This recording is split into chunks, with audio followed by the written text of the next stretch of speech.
amazing. 'Cause you read like the old biblical stuff, as you think, so shall you be. But I know, it's all true. I guess our technology is catching up to the ancient wisdom, as we'd say. But it's fascinating. Now, how did you go from being an attorney and understanding things so litigiously and so directly to a much broader metaphysical sense? How did you bridge that? How did you marry that? Well, that was a big step, because after I had my remission and I was working with energy healing at the time, I was pretty intrigued. I wanted to know what made the cancer come, what made it leave, where did it go, and so I thought, well, I'll start studying energy healing, and that was about 25 years ago, and that's really all I've done since that matters is working and studying in this field. And I've apprenticed with masters really around the world. I've had a great variety of training, and it's really given me a very broad understanding of the human condition and how to fix it. We have Marianne in Sun City, Arizona, writes, Steve, I love Deborah King's work, and I can't help but ask the personal question of what types of books she likes. What authors does she like, movies, etc.? I would love it if she could share. Well, we could talk movies all day. That's my hobby. Is that your thing? It is. I'm going to go. I'm headed to see the stoning of is it Soraya? The stoning of Soraya tomorrow. I'm really looking forward to that. That's going to be a big film this year, I think. But as far as books go, if you check out my website, truthheals.com, I've actually got, in the resource section, I've got a pretty good list of books that were very formative for me and that I think I can really recommend highly. So feel free to browse around there and check out what has influenced my thinking. Are there authors that anytime they write a book you're going to buy it and read it?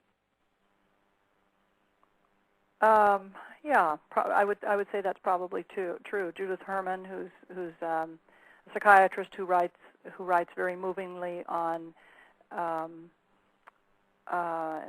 very authoritatively on the subject of violence and how it impacts us.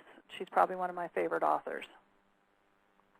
We're going to keep going with the feedback. Thank you for answering that, Deborah. We're going to keep going. We're going to go with Guy in Montreal, Canada. Steve, could you please ask Deborah if couples can work at this together? I think this sounds like something fun I could do with my wife while we can uncover each other's BS, and I think it could help bring us closer. Does truth also heal relationships, and even if they're not broken, can it make them stronger? Well, that's a hot potato, because actually, I'm not sure I'd recommend to a couple to work it together, because I think that might turn into one of those deals where it's more fun to tell you what you're screwing up and lying about rather than thinking about my own lies. I would encourage Steve to take the truth quiz at truthheals.com and have his spouse do the same, and then maybe compare their notes. But I think you need to work it on your own. I think my husband and I would just get into kind of name calling if we, right. If I think that would big opportunity for that. Right, you end up, and you end up, in a situation where you might bend the truth. I'd be telling him that his lies were bigger than mine. Right, and you start comparing and who hurts what more and that kind of stuff. Yeah. Folks, we're speaking with Deborah King. She's the author of Truth Heals, What You Hide Can Hurt You. Check out the website, truthheals.com. Again, that's truthheals.com. Keep the feedback coming. It's at AOL Instant Messenger. The screen name is ABT Radio Show. You know what's funny that I didn't really think about too much until I was looking through your book. You ask a great question of who's the lie for? Yes. That's I mean, you always have to ask yourself when you're getting ready to tell a lie, and when you get really into this, you'll actually know before you tell a lie rather than after. So you say to yourself, now, I'm about ready to tell that lie. Who's it for?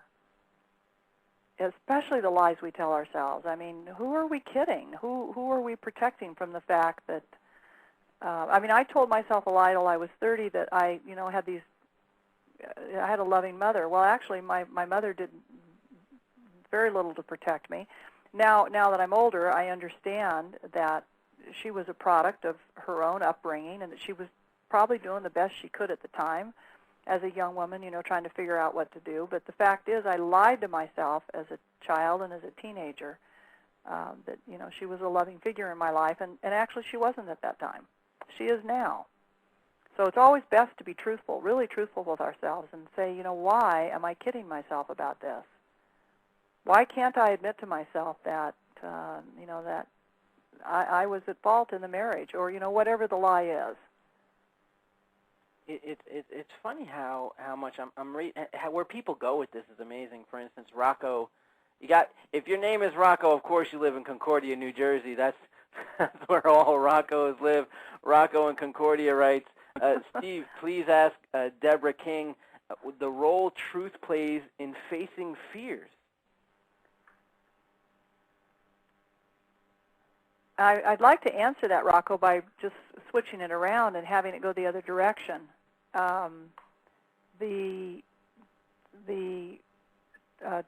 Fear plays a huge role in why we aren't truthful. It's actually the main motivating factor.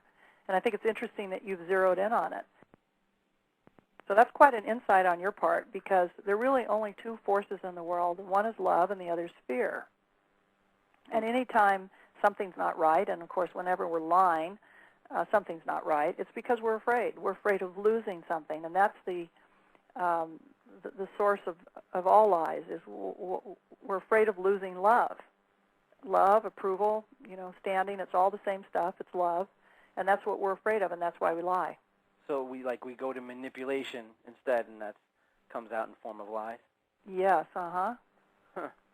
It's really powerful, and I can't help but think, of course, I'm getting the people who say I never tell a lie, which I can't. Again, I'll go back to Sam Clemens, Mark Twain, who said, the more he boasted of his honesty, the faster we counted our spoons.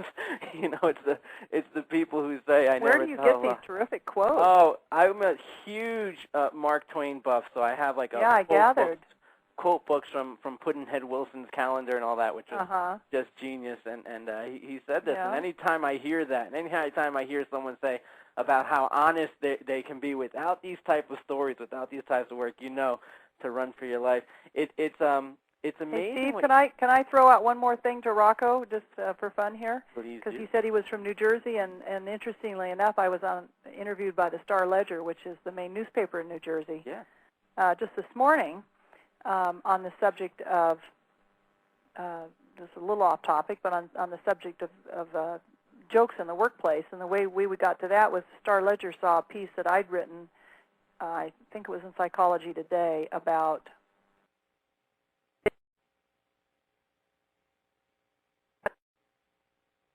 what, I'm sorry? Oh, I think we're having some technical difficulties with Deborah. We're going to get back with Deborah. I think I'm not sure if the issue's on our end or hers.